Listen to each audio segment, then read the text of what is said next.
இந்த ஆவணப்பதிவில் நாம் உலகத்தின் மிகவும் இருண்ட, எதுவரை விடை தெரியாத ஒரு பெரிய மர்மத்தை பத்தி பார்க்க போறோம். 60 வருஷங்களுக்கும் மேல பனி படர்ந்த அந்த மலைகளுக்குள்ள உறைஞ்சு கிடக்கிற ஒரு ரகசியம் இது. சொல்ல போனா இந்த சம்பவம் எந்த ஒரு கற்பனை கதையை விட ரொம்பவே பயங்கரமானது. ஒரு நள்ளிரவுல நல்ல அனுபவம் வாய்ந்த 9 மலை ஏறுபவர்கள் எப்படி ஏன் இறந்தார்கள் அப்படிங்கிறது இன்னைக்கு வரைக்கும் ஒரு புரியாத புதிராவே இருக்கு. மரணத்திற்கான காரணம் தீர்க்க முடியாத ஒரு அமானுஷ்ய சக்தி. இது ஏதோ ஒரு திகில் படத்தோட வசனம்னு நினைச்சுக்க வேண்டாம். 1959ஆம் வருஷம் அந்த கொடூரமான உடல்களை பார்வையிட்ட தலைமை புலனாய்வாளரோட அதிகாரப்பூர்வமான வார்த்தைகள் இது. அங்க உண்மையாவே என்ன நடந்துச்சுன்னு தர்க்க ரீதியா விளக்க முடியாதப்போ சட்டம் கூட அமானுஷ்யத்தை நோக்கி தான் கை காட்டுச்சு. அந்த சபிக்கப்பட்ட பயணம் எப்படி தொடங்குச்சுன்னு இப்ப பார்க்கலாம். சோவியத் யூனியன்ல இருக்கிற யூரல் மலைத்தொடர் உடம்பையே உறைய வைக்கிற அளவுக்கு கடுமையான பனிப்பகுதி அது. அங்கதான் இந்த 9 அனுபவம் வாய்ந்த மலை ஏறுபவர்கள் அவங்களோட கடினமான பயணத்தை தொடங்கினாங்க. ஜான்வரி 23ஆம் தேதி ரொம்ப உற்சாகமா தொடங்கின இந்த பயணத்துல ஜான்வரி 28ஆம் தேதி நடந்த ஒரு விஷயம் முழு வரலாற்றையே மாத்திடுச்சு. யூரியூட்டின் அப்படிங்கிற குழு உறுப்பினருக்கு திடீர்னு ஏற்பட்ட கடுமையான மூட்டு வலி காரணமா அவர் பாதியிலேயே ஊருக்கு திரும்ப வேண்டிய நிலைமை. அந்த வழி அவருக்கு தெரியாமலே அவரோட உயிரை காப்பாத்திருக்கு. ஆனா அவரோட 9 நண்பர்களும் மரணத்தை நோக்கி நடந்து போயிட்டு இருந்தாங்க. அவங்க எழுதின அந்த நாட்குறிப்போட கடைசி வார்த்தைகளை இப்ப படிக்கும் போது கூட உண்மையாவே ஒரு வித நடுக்கம் வருது. இந்த பயணத்தில் எங்களுக்கு என்ன காத்திருக்கிறது, புதிதாக ஏதேனும் நடக்குமா அப்படின்னு அவங்க எழுதியிருந்தாங்க. அவங்க முகாமிட்ட அந்த மலையோட பெயர் உள்ளூர் மான்சி பழங்குடியினரோட மொழியில கோலத் சியாக்கள். அதோட அர்த்தம் என்ன தெரியுமா? மரணத்தின் மலை. அந்த மலைக்கு ஏன் அப்படி ஒரு பெயர் வந்துச்சுங்கிறது பின்னாலதான் உலகத்துக்கே புரிஞ்சது. அடுத்து பிப்ரவரி 26ஆம் தேதி கண்டுபிடிக்கப்பட்ட அந்த மரணத்தின் கூடாரத்தை பத்தி பார்ப்போம். பல நாள் தீவிர தேடுதலுக்கு பிறகு மீட்பு குழு அந்த மலையோட சரிவுல பாதி பனியில புதைஞ்சிருந்த ஒரு கூடாரத்தை கண்டுபிடிச்சாங்க. ஏதோ பேய் படத்துல வர்ற மாதிரி முற்றிலுமா கைவிடப்பட்டிருந்த அந்த கூடாரத்தோட நிலைமை எல்லாரையுமே உறைய வச்சது.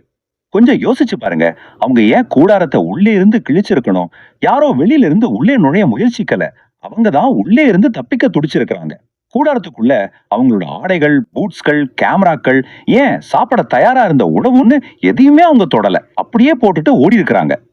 அந்த நள்ளிரவுல அங்க நிலவின வெப்பநிலை எவ்வளவு தெரியுமா? -30 டிகிரி செல்சியஸ். இந்த உறை பனியில அந்த அளவுக்கு அனுபவம் வாய்ந்த மலையேறுபவர்கள் தங்களோட கதகதப்பான உடைகளையும் காலணிகளையும் கூடாரத்திலேயே விட்டுட்டு வெறும் உள்ளாடையோடும் காலுறைகளோடும் அந்த இருண்ட பனிக்காட்டுக்குள்ள தப்பியோட. அப்படி என்ன காரணம் இருக்க முடியும்? எந்த அளவிலான ஒரு பயம் அவங்கள அந்த ஒரு முடிவு எடுக்க வச்சிருக்கணும்? சாதாரணமா ஏதோ ஒரு மிருகமோ அல்லது ஆபத்தோ அவங்கள துரத்தி இருந்தா அவங்க நாலா பக்கமும் செதறி ஓடி இருப்பாங்க இல்லையா? ஆனா அந்த பனியில பதிஞ்சிருந்த கால் தடங்களை கவனிக்கும் போது அவங்க ரொம்ப வரிசையா ஒருத்தர் பின்னாடி ஒருத்தரா நடந்து போனது தெரிஞ்சது. அவங்க காலணிகள் கூட இல்லாம அந்த இருண்ட காட்டு நோக்கி ரொம்ப அமைதியா நடந்து போயிருக்காங்க. நம்ம மெல்ல மெல்ல உறைஞ்சு சாக போறோம்னு நல்லா தெரிஞ்சும் அவங்க ஏன் அப்படி போனாங்க? அவங்களோட உடல்களை கண்டுபிடிச்சப்போ கிடைச்ச அந்த விவரிக்க முடியாத மருத்துவ அறிக்கைகளை பத்தி இப்ப பார்க்கலாம். அவங்க உடல்களை கண்டுபிடிச்சப்போ எந்த ஒரு தர்க்கத்துக்கும் அப்பாற்பட்ட ரொம்பவே கொடூரமான காயங்கள் அதுல இருந்துச்சு. சில உடல்கள்ல கண்கள், நாக்கு காணோம். சிலரோட மார்புக, விலா எலும்புகள் சுக்குநூறா நொறுங்கி இருந்துச்சு. வெளியில எந்த ஒரு காயமோ சிராய்ப்போ இல்லாம ஒரு பெரிய கார் விபத்துல சிக்குனா எந்த அளவுக்கு பாதிப்பு இருக்குமோ அந்த அளவுக்கு உள்ளுறுப்புகள் சிதைஞ்சிருந்துச்சு. இது எல்லாத்துக்கும் மேலா அவங்களோட உடைகள்ல அதிகப்படியான கதிர்வீச்சு இருந்ததுதான் விசாரணையை இன்னும் சிக்கலாக்குச்சு. ஆரம்பத்துல 5 உடல்களை மட்டுமே கண்டுபிடிச்சாங்க. மீதி இருக்கிற 4 உடல்களை கண்டுபிடிக்க பல மாசங்கள் ஆச்சு. கடைசியா 10க்கு 15 அடி ஆழமான பனிக்கு அடியில ஒரு பாறை ஓடையில அந்த உடல்கள் புதைஞ்சு கிடந்தது கண்டுபிடிக்கப்பட்டுச்சு. அதுல என்ன ஒரு கொடுமைனா, அவங்க தங்களுக்கு முன்னாடி இறந்து போன நண்பர்களோட ஆடைகளை கிழிச்சு தங்களோட உடம்ப சுத்தி கட்டியிருந்தாங்க. உயிர் பிழைக்கிறதுக்காக அவங்க நடத்தின அந்த இறுதி போராட்டம் உண்மையாவே மனசை உழுக்கிறதா இருக்கு. அந்த இருண்ட தேவதாரு மரத்துக்கு அடியில இருந்த காட்சி இன்னும் ரொம்பவே திகில் ஊட்டுறது. அந்த மரத்தோட கிளைகள் 15 அடி உயரம் வரைக்கும் உடைக்கப்பட்டிருந்துச்சு. அவங்க அங்க ஒரு சின்ன நெருப்ப மூட்ட முயற்சி செஞ்சிருக்காங்க. குளிரோட கொடுமையால ஏற்பட்ட தாங்க முடியாத வழியில தங்களோட சொந்த கைகளிலேயே அவங்க கடித்து குதறி இருந்தாங்க. ஒருத்தரோட வாயில இருந்து மர்மமான சாம்பல் நிற திரவம் ஒண்ணு வடிஞ்சிருந்துச்சு. இப்போ எல்லார் மனசுலயும் எழும்பிய அந்த கேள்வி, இது அமானுஷ்யமா அல்லது திட்டமிட்ட கொலையா? இது கண்டிப்பா ஒரு சாதாரண விபத்து கிடையாதுன்னு தெளிவானதும் பலவிதமான கோட்பாடுகள் முளைக்க ஆரம்பிச்சது. இது ஒரு பெரிய குற்றப்புலனாய்வு பலகை மாதிரி ஆயிடுச்சு. ஒருவேளை பனி மனிதன் அப்படின்னு சொல்லப்படுற எட்டி அவங்கள தாக்கி இருக்குமா?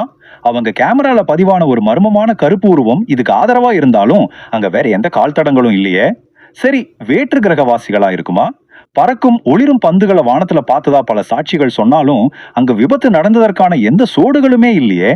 இல்லைன்னா செமியோன் சோலோடேரியோ அப்படிங்கிற அந்த நபரோட மர்மமான ராணுவ பின்னணியை வச்சு பார்க்கும்போது இது கேஜிபி அல்லது உளவுத்துறை செஞ்ச ஒரு ரகசிய செயலா இருக்குமா? இப்படி பல கேள்விகள். இந்த ரெண்டு பிரதான கோட்பாடுகளை நாம இப்போ ஒப்பிட்டு பார்ப்போம். ஒன்னு, கார்மன் வோர்டெக்ஸ் ஸ்ட்ரீட் அப்படின்னு சொல்லப்படுற காற்றில் உருவாகும் ஒருவித குறைந்த அதிர்வின் ஒளி. இது அவங்களோட மூளையை தாக்கி அளவுக்கு அதிகமான பீதியை ஏற்படுத்தி இருக்கலாம். ரெண்டாவது, பனிப்போர் காலத்துல நடந்த ஏதோ ஒரு ரகசிய ராணுவ ஆயுத பரிசோதனை. அவங்க ஆடைகள்ல கதிர்வீச்சு இருந்ததையும் வானத்துல தெரிஞ்ச அந்த ஒளியையும் இது ஓரளவுக்கு நியாயப்படுத்துது. அந்த நேரத்துல சோவியட் அரசாங்கம் நடந்துகிட்ட விதம் தான் சந்தேகத்தோட உச்சன்னு சொல்லணும். எந்த காரணமும் இல்லாம 3 வருஷமா இந்த வழக்கை அரசாங்கம் ரகசியமா மூடி வச்சிருந்துச்சு. அந்த மலைப்பகுதியில ராணுவ ராக்கெட்டுகள் பரிசோதிக்கப்பட்டதை பின்னொரு நாள்ல அவங்களே ஒத்துக்கிட்டாங்க. சிமியோன் சோலோடேரியோ ஒரு கேஜிபி உளவாளியா இருந்து ஏதோ ஒரு ரகசிய ஆயுத பரிசோதனையை கண்காணிக்க அங்க போனாரா? ஒருவேளை ராக்கெட்டோட சிதைவுகள் கூடாரத்தின் மேல விழுந்ததாலதான் அவங்க பயந்து தப்பி ஓடினாங்களா? இப்ப நாம இந்த உறைந்த உண்மைகளை நவீன அறிவியலோட பார்வையிலிருந்து பார்ப்போம். அமானுஷ்யம், சதி திட்டங்கள், இதையெல்லாம் கொஞ்சம் ஓரமா வச்சுட்டு சமீபத்திய நவீன அறிவியலும் தடயவியலும் என்ன சொல்லுதுன்னு பார்ப்போம். 2019ஆம் வருஷம் மறு விசாரணை செய்யப்பட்ட இந்த வழக்குல ஸ்டோவ் ஃபயர் அப்படிங்கிற ஒரு கோட்பாட்டை முன்வைக்கிறாங்க. அதாவது கூடாரத்துல இருந்த அடுப்போட புகை போக்கிய அவங்க தூங்கும் போது பாதுகாப்பிற்காக கழட்டி வச்சிருக்கலாம்.